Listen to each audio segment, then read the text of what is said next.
the evolution of local brand management, when you really look at it, the share of organic clicks by rank. So on those map listings that I was just sharing with everybody, what this basically breaks down to is you can see the value to being in that top spot. 53% of the traffic goes to that top spot. Now look at the drop off between position 1 and position 2, 53 to 15%, 9%, 6%, 4%. So you can really see the value to being in the top 5, because again, now we get down to just very small percentages after those top 5, because there's usually enough choices that we can make a selection out of those top 5 in most instances. So the next piece of this is, how does Google and other groups decide who gets to appear in the map listings? What are those local listing ranking factors? So the first piece, if we look at, is local listing management. That equates to 48.6% of the algorithm. And basically what local listing management is it's NAP consistency. NAP consistency stands for name, address, phone number, consistency. So what that basically means is, as we looked at that listing there for Roto-Rooter, what they want to see is, do you have the same name, the same address, the same phone number, the same hours, the same business information that you have on Google, that you have on Facebook, that you have on yellowpages.com, that you have on Bing, that you have on Yahoo, that you have on Twitter, that you have on Google+, so on and so forth. They want to see that consistency across the board. They also want to see with the 5 main data aggregators that, again, that information is consistent of how they matriculate that information to all of the groups that subscribe to that data. So what they're saying here is you want citation volume, meaning you need to be across the web with the same NAP consistency in all places. Next up, we need to make sure that we're in the correct category. So if we're a plumber, we need to be underneath of the plumbing category in every single place as well. And then we need the correct keywords. So we need things like Denver plumber, Denver plumbing company, Denver drain cleaning company, Denver sewer, Denver septic, and then all of the other keywords that are going to be relevant as well. Next up, of course, is proximity, meaning I can't get someone in Salt Lake City to rank in Denver. They actually have to be in Denver in order to be part of that. And then, of course, domain authority. So, for example, if you have denverplumber.com, that's going to help you as part of this as well. And then if that's segmented with NAP consistency, again, that's going to go to that. Next up is local social. That equates to 5% of the algorithm. So does the client have Google Plus authority? Do they have Facebook likes? Do they have Twitter followers? Do they engage on any of the social outlets that are out there? Next up is review signals, and this one continues to grow. Right now it's at 8.4%, but this continues to grow typically year over year, if not semi-annually as well. So what they're saying with review signals is, do you have review quantity? So do you get lots of reviews? So as you saw with that Roto-Rooter, they had over 400 reviews just on Google alone. Next up is review velocity, meaning are you constantly getting reviews? So it's not good enough to just make an effort once in a while to get reviews. You actually rank better if you're always building reviews on all of your listings across the web. And then again, review diversity. So they actually want to see that you've gotten reviews on Google, you've gotten reviews on Yelp, you've gotten reviews on Bing, you've gotten reviews on Facebook, you've gotten reviews across the web on multiple sites. And then if there's industry-specific sites, do you have reviews on those things as well? So for example, for a realtor, it's probably important for them to have reviews on Zillow and Trulia and Realtor.com. For a car dealer, it's important for them to have it on things like KBB, Kelley Blue Book, Cars.com, Auto Trader, and other places where they also have listings as well. And then, of course, external links, that's 20%. So that's going to be your inbound anchor text, linking with someone with authority, linking domain quantity, etc. Next up is going to be rich content with those profiles. So as you saw on the Roto-Rooter listing there, they have videos, they have pictures, they have images.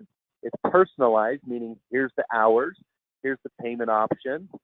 They're responding to reviews. And so there's rich content inside of each of those listings. And then, of course, mobile signals, so click-through rate on mobile click-to-call. You can do check-ins, offers, websites, things like that as well. All of those are going to be factors in the local listing ranking factors of how you actually get in here. So this is basically Now, we're going to send this out to you guys as well, so you don't have to write all of this down. This will be made available to you as well. And then the last but not least piece that I want to cover before we jump into the platform and what it looks like from the customer end is 90% of consumers read online reviews before visiting a business. One negative review drives away, on average, 30 new customers.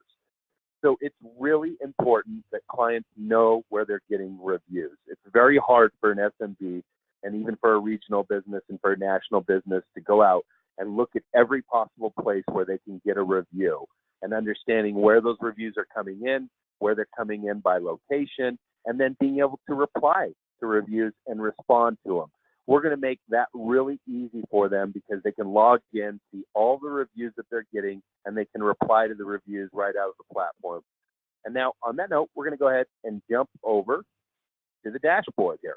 And let me know, Brian, again, just to check on timing. Is that quick? Yes, we do see your dashboard. Okay, perfect.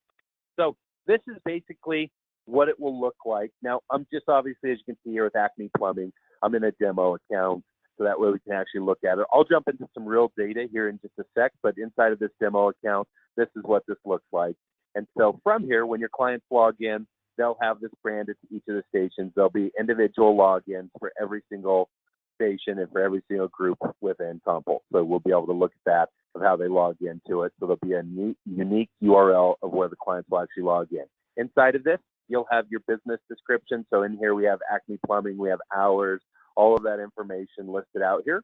And then what we've done is we go out and we submit this to all of these different sites, so that information will start syncing up across the actual web. I didn't mean to hit the back button there. Give me one sec.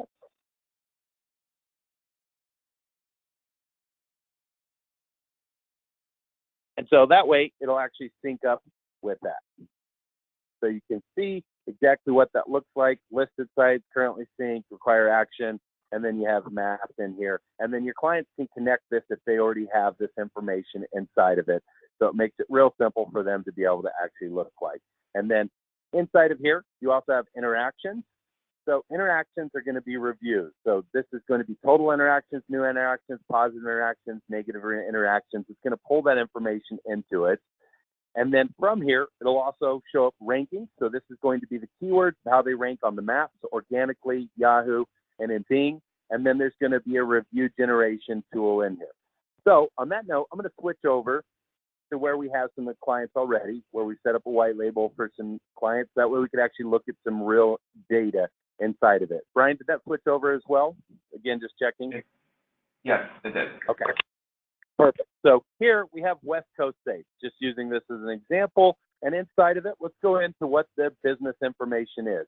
So we have the basic information here: name, business category, subcategories, phone number, website, street, city, state, zip code, country. Is this a franchise location? Do we want to hide the address? So for your businesses that say do not want their home address listed, let's say for a roofing company or for a plumbing company, things like that, where we want to hide the address, we can choose to do that as well. And then from here, we have business details. So here's the business owner information, the owner email, the tagline, year of incorporation, business logo, business cover.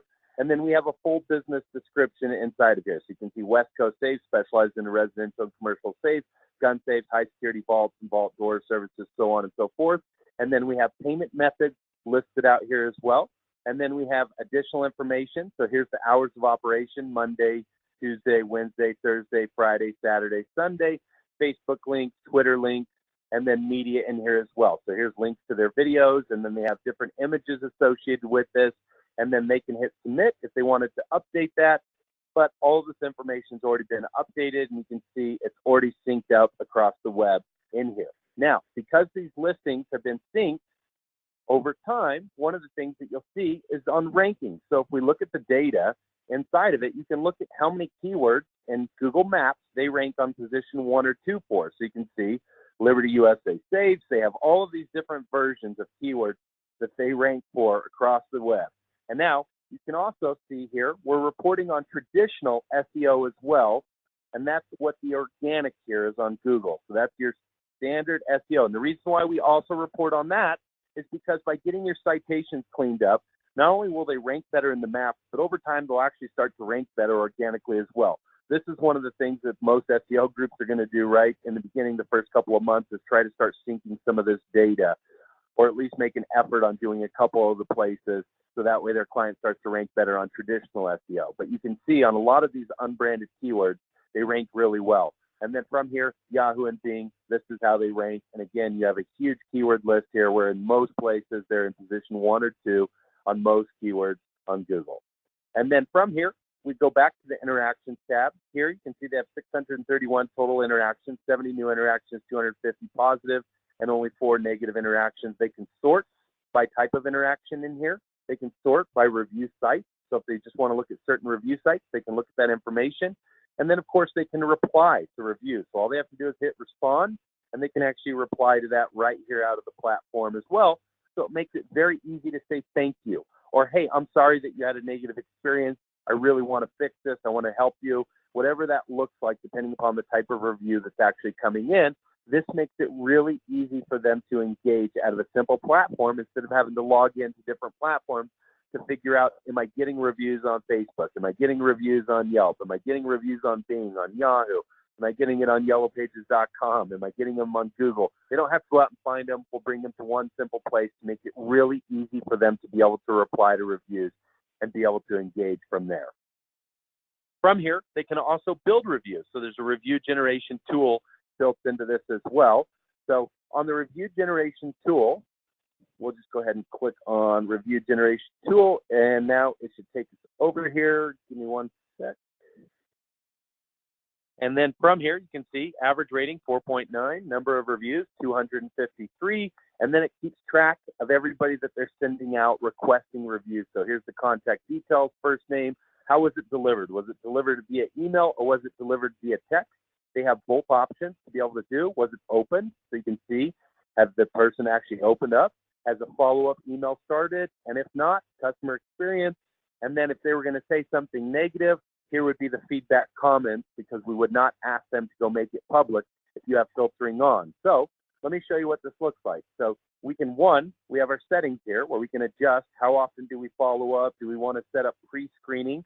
And what pre-screening does is if they're going to say something negative off of the pre-screen, then we don't ask them to go make it public. However, if they're not going to say something negative, then we ask them to go make it public. And then here's our follow-up emails, our first follow-up, our second follow-up, the thank you email. When do we want to send any of this information out, and what does that look like? And so they can adjust any of these settings in here based on how they actually want to engage and follow up with people.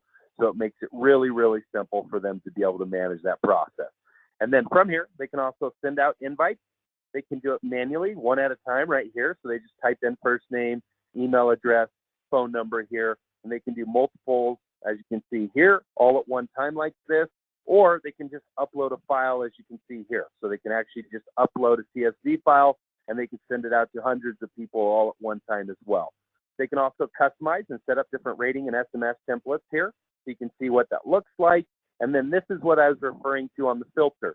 So if the person says 1, 2, or 3 stars, it does not ask them when you turn on filter to go make this public. But if they click 4 or 5 stars, then it does ask them to go make it public. So if we go up to the 5 stars, then it's going to next take them to this, and now it's going to give them options based on where they select to actually write a review. And all they have to do is click, and it takes them right to where they need to write a review for that client. And as you can see here, they can adjust it. So if they want to build reviews on Google, you click here, and now you can see Google pulls up. The other thing that the client can do is they can add in any site that they want manually. So if there's industry-specific sites that matter to them, they can very easily do that. So as you can see here, we can add in things like Zillow or Cars.com or AutoTrader or anything that's important to us. And all we have to do is enter the site name, enter the URL of where your business listing can be found on that, and now they can customize it based on that industry. So if it's an attorney, they can do it on FindLaw or things like that. If it's a car dealer, they can do it on Cars.com. If it's a realtor, they can do it on Zillow, Trulia, or other places that are important to them. So it makes it very simple for them to build reviews based on their industry and what's important to them. So very simple platform for them to be able to do.